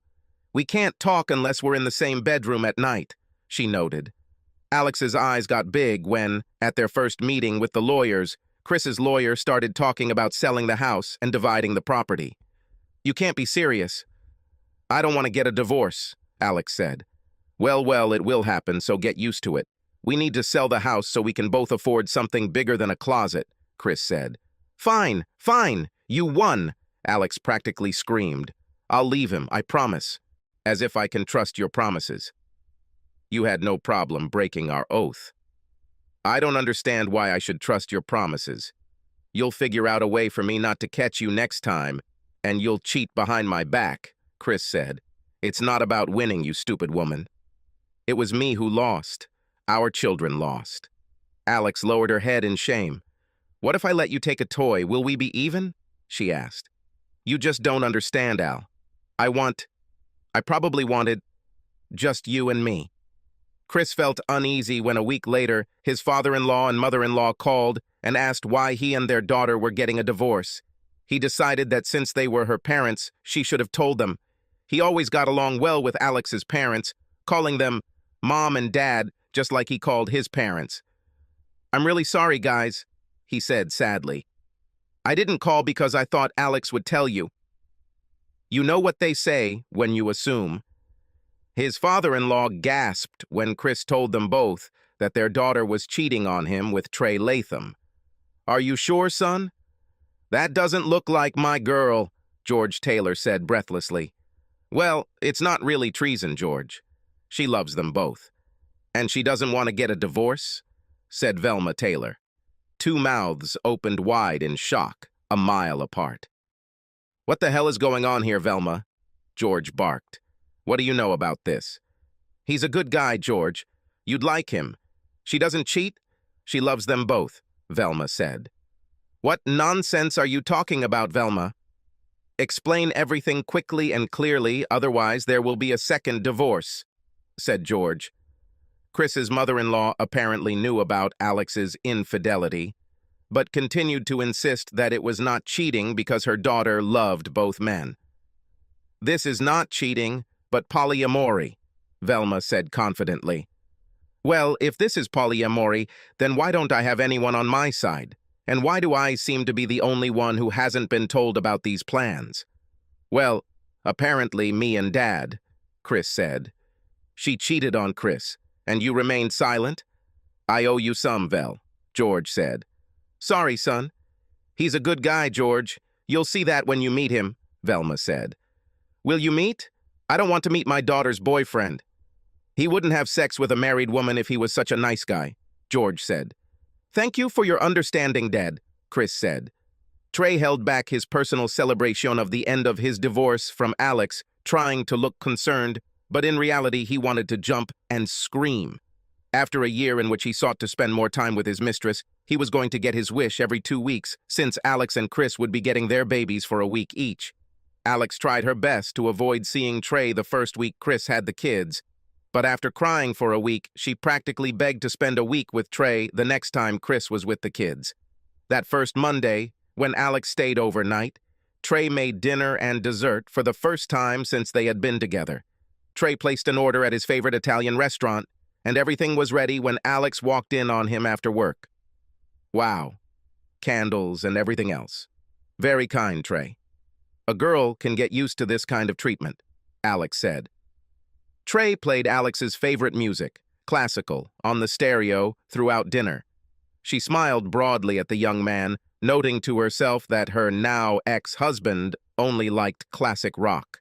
She smiled even wider when, after finishing the meal, he lifted her to her feet and spun her around in a slow dance to several songs.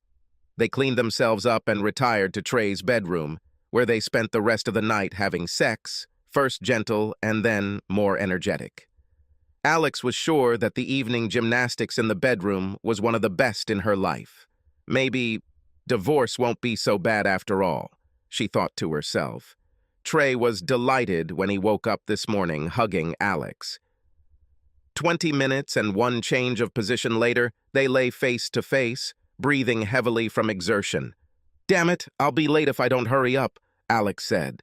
"Well, let's save time by taking a shower together," Trey suggested, raising his eyebrows.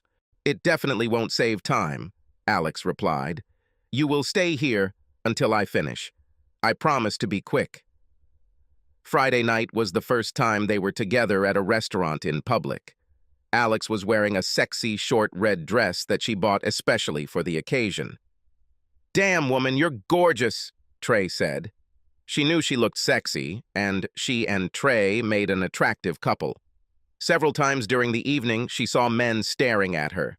Alex was physically tired when she left Trey's house late Sunday night to pick up the kids from Chris's house. She and Trey had sex late into the night on Friday night, 4 times on Saturday, and 2 more times on Sunday. Having a 29-year-old full-time partner was physically more challenging than Alex was used to. A month later, Alex trudged back to the car to pick up her children. As had already become customary, she was quite satisfied sexually, but on the way home, she felt that she was missing something. It seemed that the more time she spent with Trey, the more their relationship developed sexually and eroded emotionally. She rubbed her right wrist, reminding herself of the scratch she received when Trey handcuffed her to the headboard, a new experience for her. Admittedly, the pleasure in handcuffs was thunderous, but at the same time she felt somewhat devalued, realizing that Trey had forced her into submission. When Trey pulled out the handcuffs, she expressed reluctance, but he quickly got over it.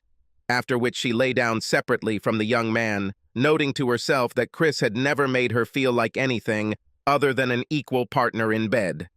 She mentally brushed it aside, deciding that it was most likely just a generational difference between her ex-husband and her lover. Despite the fact that the children knew about Trey, during the weeks when she had children, Alex only interacted with him a couple of times a week, and always during work hours. She has not yet introduced her second love to the children. On Wednesday, when Alex called, Trey did not answer the phone or return calls. When he didn't call at noon on Thursday, she became worried and called him on his work phone. The Riley Gordon receptionist wasn't too eager to talk about Trey's whereabouts until Alex admitted that she was Trey's girlfriend and couldn't contact him. "He's been in the hospital since Tuesday evening," said the girl on the other end of the phone. "Apparently, he got into some kind of fight near his favorite sports bar and was very badly injured. Perhaps that's why you couldn't reach him." The receptionist gave Alex the necessary information, and a few minutes later she was on her way to the hospital. 15 minutes later, she was looking at Trey's beaten face. "Why didn't you call me?" "I found out about this 2 days later from your administrator," Alex said. Due to his injuries, Alex couldn't decipher the look in Trey's eyes. He had a broken nose, 2 black eyes, and, she discovered, 2 broken ribs and bruised testicles. "Because your ex-husband did this to me." "I know that," Trey muttered. "This unscrupulous bastard didn't do it himself, but paid someone. He will pay for everything when the police catch these 2 thugs." No, this can't be true, Trey. Chris is too good to do that. He is one of those who divorced me as soon as possible, but would never harm anyone. "I think that's why I thought I could have 2 husbands," Alex said. "Yes, and what came of it?" Trey growled. "I'm telling you, he's a weakling and not the good guy you think he is. He will end up in prison. I will not stand in ceremony with him just because he is the father of your children. I'm sure he didn't do it, but still, Trey, you should have called me. I shouldn't have found out about this 2 days after something happened." Considering how cold and calculating Chris had been when he filed for divorce, Alex couldn't be sure that her ex-husband hadn't had a hand in Trey's beating. And if this is not so, then she will have to admit that she herself is partly to blame for the beating. "What the hell, Chris? Does your ego feel better now?" Alex shouted to her ex when he answered the phone that same day. Why the fuck are you screaming?" Chris said quietly in response, wondering what his ex-wife was babbling. "Nice try, Chris. Trey is very angry and in a lot of pain, and when you get caught by the cops, you're going to jail." "I can't calm him down," she said. "As you say," Chris answered and ended the conversation, still not understanding what Alex was shouting about. Alex had to admit that Chris actually looked confused by what she was saying.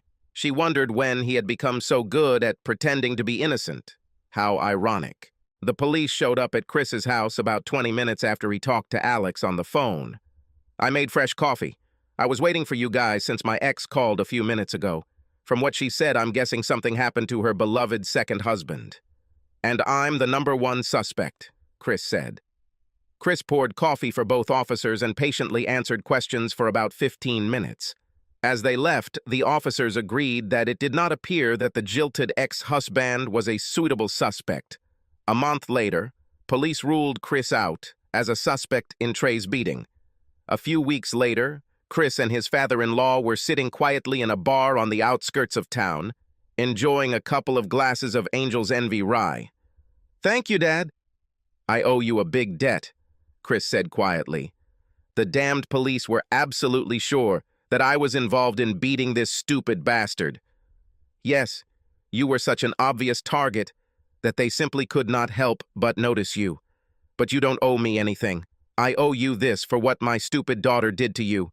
You were a good husband and a great father to my grandchildren," said George Taylor.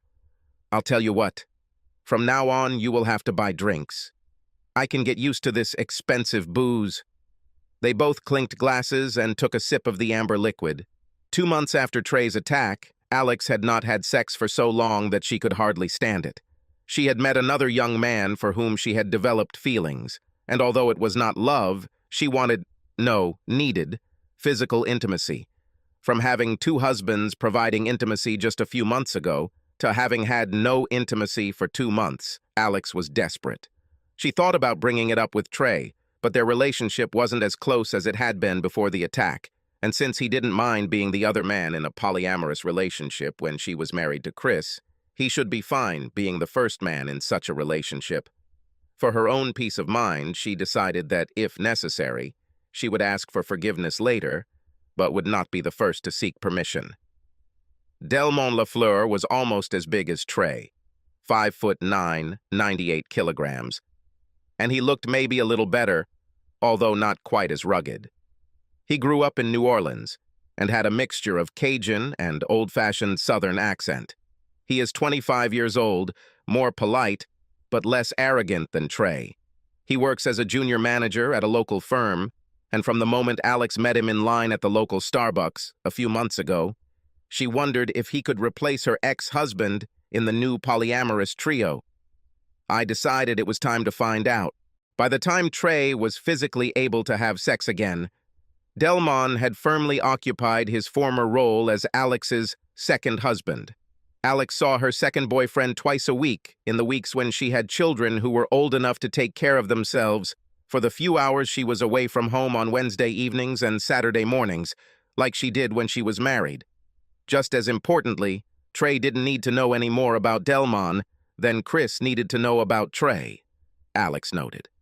The only time Chris and Alex's lives intersected was when the parents handed their children over to each other as part of a custody agreement and at certain school events. Chris was cordial with Alex when they interacted, while Alex constantly tried to win her ex-husband's affections. It was the children who informed Chris that his ex-wife had returned to a polyamorous life about 6 months after it became a fact. Josh and Kayla mentioned in passing that they often did their Saturday chores early while their mother was at the gym so they could spend the rest of the day with friends away from her. "Hey, she's still your mother no matter what she did to me. Be respectful and helpful," Chris said. "It's not just what she did to you, Dad." "She destroyed our family," Josh said categorically. Chris had to admit that his son's assessment of the situation was correct, but what made him raise his eyebrows in thought was the information that his ex was again telling the children that she went to the gym on Saturday mornings. Chris never told the children exactly when their mother cheated on him, and as children, they themselves never asked about it.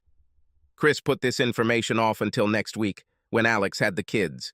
He borrowed a friend's car and parked a block from Alex's house with 2 Dunkin' Donuts and a cup of coffee. She was already all wet, remembering the morning with Delmon, and did not suspect that she was being followed. Chris smiled as he watched Alex park his car on the street outside the house divided into 2 apartments. He wrote down the address as he finished his second Bavarian cream donut and looked up just in time to see a large, bare-chested young man in sports shorts standing at the door greet his ex with a tender kiss on the lips. "She definitely likes them big and young," Chris said out loud, watching what was happening. Chris took the phone, pressed the button several times, and found out the young man's name. A few more clicks, and he got a lot more information and giggled happily. "Thanks, Google," he said. Trey Latham didn't recognize the caller number that popped up on his phone, thought about sending the call to voicemail, but then decided to answer. "Trey Latham, how can I help you?" he answered confidently. "You can't help me, idiot, but I can help you," Chris said without introducing himself. "What the hell do you want, bastard? Is it too late to apologize to me?" Trey growled into the phone. "I have no reason to apologize to you," Chris said. "But for selfish reasons, I will do you a favor that you don't deserve. Do you know where your favorite girl is now? I take it you know." Trey snapped. "Isn't she with your damn children?" "Well, she is with the child, but not with mine. She definitely has her type. He's a big bastard. Probably the same height as you, but a little younger. God, if she keeps this up, she'll be dating kids in a few years," Chris chuckled. "Let's say I believe you. Who is this bastard?" Trey asked.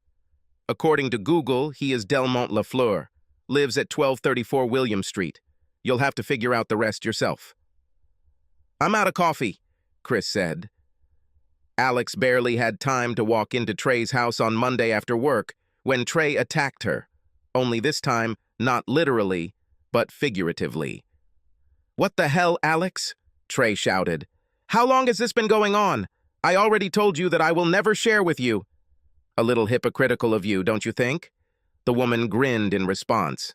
It was normal for you to interfere in my marriage with my husband, but now that you have become my number one, you don't want anyone to interfere in your marriage. We've been together for several months now. It started when you were incapacitated. I have feelings for him, just like I do for you. If your husband, the one who was actually married to you, left you because of this, then why do you think that I will stay with you because of such disrespect? Trey asked. You are, of course, a great ass, Alex, but it won't be difficult for me to replace you. But you love me. You said you love me, the woman squealed. Apparently not enough, he replied. Alex's stomach churned when she received a call from the county medical center the next day. Alex was embarrassed when she had to tell the nurse on the other end of the line the names of both of her lovers, as required by law. Are you sure there were no others? The nurse asked again, perhaps too smugly. I don't, Alex started, but then I realized how it must seem to a nurse who was just doing her job. No one else. The next day, Trey was on the phone with Chris Temple, ostensibly to return a favor Chris had done for him weeks earlier. Hey, buddy, just thought you should know, in case you need to get checked by the doctor too, but I tested positive for gonorrhea. Alex is my only woman, so I know it's from her. You don't have fun with her from time to time, do you? Trey said. In no case, Chris said with contempt in his voice. Although this does not surprise me. After 8 years of single life, Chris was sure that he would never marry again. This suited him quite well, and he did not look for a partner. After a regular Friday workout at the local YMCA, he stopped at a machine to drink Gatorade. The woman standing in front of him at the machine apparently did not understand that he was waiting, because she stood as if she had the whole day. Finally, he cleared his throat, causing the woman to jump in surprise and turn to him. Taking a quick look at her from head to toe, Chris saw that she was Asian, with long black hair tied in a ponytail. She was wearing what he considered cute workout clothes, a tight burgundy top and matching yoga pants. He believed that very few women looked good in yoga pants, but this woman was one of the few. He muttered pathetically. The woman smiled brightly at him, her large brown eyes reflecting a smile on her lips. Wow, great opening line, trickster. You obviously bought this bestseller, How to Court Girls for Dummies, the woman snorted. Chris stumbled back and raised both hands in surrender. The last thing he expected was verbal abuse from a 40-year-old soccer mom. Kidding. I was joking, she apologized, realizing that Chris wasn't really trying to pick on her. It always seems to happen here, by this machine. It was around this time that reality hit Chris's brain. He loved to joke with a pretty woman as much as other men. Gotcha, he said. With smart women, playing the stupid guy always works. You girls just can't resist rubbing a guy's nose in, he said. She smiled slyly. Yes. Okay. Let's say I believe it, she laughed. I'm Jade, and you, Chris Temple. And I would really appreciate it if you made your choice because I really need some Gatorade, he said with a big smile. A year later, they married in a small ceremony. Chris admired her sharp mind and quick tongue as well as her toned body. He learned that she was 51 years old, not 40, as he had originally assumed, and that she had divorced her cheating husband about 10 years ago. She completely shared Chris's views. I don't share my man, ever. Is it clear? Jade said as they exchanged their stories. And I will never act with you according to the principle of two loves. You are my one and only love, and it should work both ways.